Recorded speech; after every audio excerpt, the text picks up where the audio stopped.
Fala, gente! Vamos lá falar de novo da placa preta. No vídeo passado eu estava explicando que assim que saiu a resolução 56/98, que foi em maio, 18 de maio de 98, ficou ali no parágrafo primeiro definido que a Federação Brasileira de Veículos Antigos seria a entidade responsável por emitir todos os certificados de originalidade. Por isso a federação se antecipou, fez uma reunião com seus clubes e falou: olha, e aí, como é que nós vamos fazer uma vistoria para testar o certificado de originalidade? Dali eles criaram uma planilha com determinados pontos. O motor valia tantos pontos, o chocolate valia tantos pontos, a cor valia tantos pontos, e foram fazendo os pontos e entenderam que com 80 pontos, que muitos falam por cento, não é 80%, é 80 pontos de uma tabela de 100, que com 80 pontos o veículo poderia ter sua placa preta. Aí eu vou dizer o seguinte: se tem 80 pontos, então a Federação Brasileira entendia naquela época que 20 pontos poderiam ser de características não originais.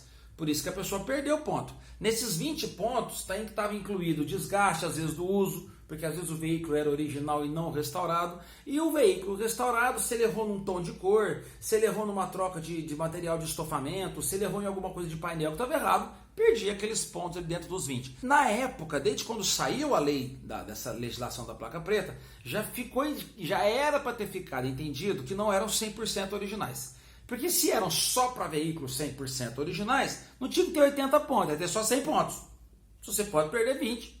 Esse era o entendimento da Federação Brasileira. É que acabou sendo obrigatório para todos, porque era exclusividade da Federação Brasileira a emissão do certificado de originalidade. Aí, como eu disse no vídeo anterior, nem todo mundo estava feliz com isso.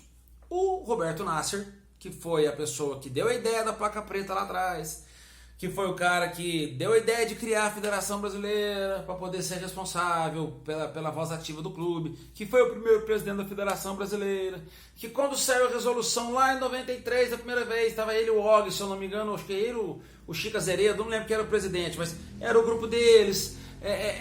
Mudou um pouco a federação em 97, 98 do que era quando nasceu. E o Nasser não gostou dessa ideia de que a Federação Brasileira tinha que ser a chefe do negócio, tinha que ser ela a responsável por todas as placas pretas. Até porque o Nasser considerava na época que havia um exagero de fiscalização, havia um exagero na vistoria da federação. E o cara que tinha um carro antigo por prazer, o cara que tinha às vezes um Fardinho 29 que estava capenguinha, o cara que tinha um Fiat Topolino que não estava lindo para exposição, mas foi o carro que foi do avô e ele usava aquilo, aquele cara então seria obrigado a ter cinto de segurança, a ter luz de ré, a ter catalisador anti-poluição, a ter banco com encosto de cabeça, só porque o carro dele não é lindo, maravilhoso, e ele não poderia ter uma placa preta pela visão da federação. Esse era o posicionamento do Nasser. O Nasser era um cara com muito lobby político. Ele conseguiu quebrar essa exclusividade da Federação Brasileira e saiu no final do ano de 98 uma portaria que tirava a exclusividade da Federação Brasileira e dava o direito a qualquer associação que fosse homologada ou reconhecida pelo Denatran de fazer vistoria de veículo de coleção. Para emitir, o termo correto ali foi emitir o certificado de originalidade. Isso foi há 21 anos. De lá para cá, outras entidades foram credenciadas pelo Denatran. Então, não só a Federação Brasileira, ela tem esse direito de emitir placa preta. Não só a Federação Brasileira, que criou aquele costume de como que deve ser feita uma federação. Uma vistoria de avaliação para poder ter o certificado de originalidade, para poder ter a placa preta. Então, o que acontece? Tem muita placa que a gente chama de treta, que seria o carro não original. Tem muita placa que a gente tem essa visão, que a gente faz esse apontamento e ela não é treta. Ela é uma placa simplesmente que veio um certificado de originalidade avaliado e emitido por um clube que não usa as mesmas regras da federação. É importante o critério da Federação Brasileira? Claro que é. A Federação Brasileira hoje ela homologa, ela responde por quase 200 clubes. Mas existe 500 clubes no Brasil. Tudo bem, mas pelo menos ali tem quase 200 falando a mesma língua. É importante. Não tem que ser obrigatório. Tem gente, para a gente poder voltar um pouco mais no tempo, a Federação Brasileira, quando ela criou aquela pontuação para fazer vistoria, essas coisas, as pessoas que comandavam a Federação Brasileira eram basicamente clubes de capital. Os clubes de capital, as cidades, né, as capitais de estado, eles tinham vários clubes e esses clubes correspondiam a nichos específicos. Então você tinha um clube do Chevrolet, você tinha um clube do Ford V8, você tinha um clube do DKV, você tinha o Alfa Romeo Clube, você tinha... nesses grupos era mais comum que as pessoas que têm a mesma linha de raciocínio, eles se segmentem ali, eles se unem ali, quer dizer.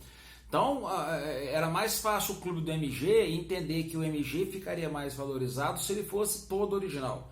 É mais fácil no clube do Alfa Romeo que os Alfa Romeos todos originais, e quanto mais original possível, seriam os mais valorizados. Era comum em clubes tradicionais como o clube do Chevrolet que o automóvel, quanto mais original, quanto mais top de linha, fosse o carro mais valorizado. E isso foi jogado em cima dessas planilhas de avaliação. Só que teve muito tumulto no começo. Eu lembro que eu participo de reuniões da Federação Brasileira, participava pelo menos desde 2000, desde 99. A primeira de São Lourenço que eu participei, quando o evento de Araxá tinha ido para São Lourenço antes de voltar para Araxá. Eu me lembro que as reuniões eram intermináveis, elas não acabavam porque havia enorme discussão sobre como fazer uma avaliação para veículo antigo.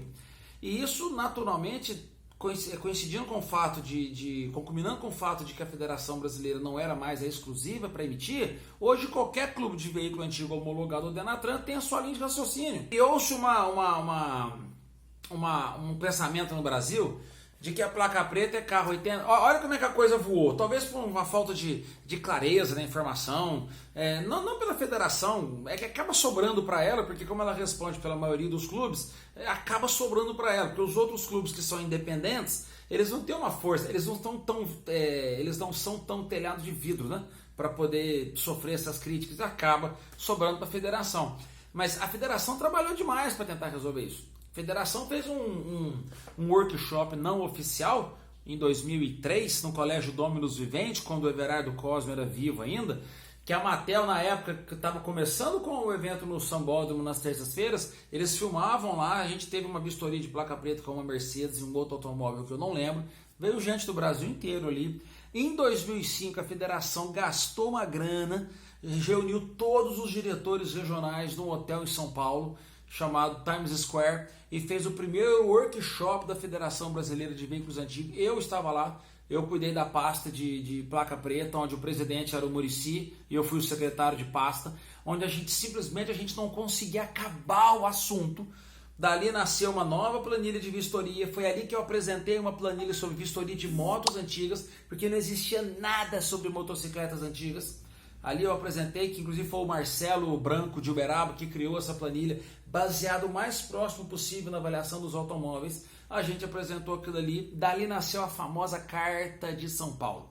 Eu falo famosa, mas eu duvido que você conhece, né? A Carta de São Paulo seria o código de normas, as regras de boa conduta da Federação Brasileira, que depois de 2014, quando teve o segundo workshop da Federação Brasileira, eu não pude ir, porque coincidiu com o evento Pé na Tábua de moto, foi o primeiro Pé na Tábua de moto em Barra Bonita, mas mesmo assim, mesmo estando de fora, eu dei um jeito de participar quando eu ajudei o pessoal a encabeçar a lista da Classificação Nacional de Veículos Nacionais, e essa lista, essa normativa foi aprovada nesse segundo workshop. Então eu sempre estive dentro da federação, mesmo quando eu estava fora.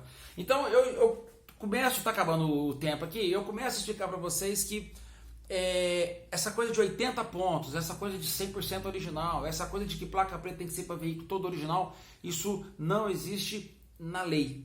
A lei fala características originais, cada um tem a sua interpretação, e eu falo depois sobre interpretação e sobre como funciona veículo de coleção em outros países no próximo vídeo. Abraço!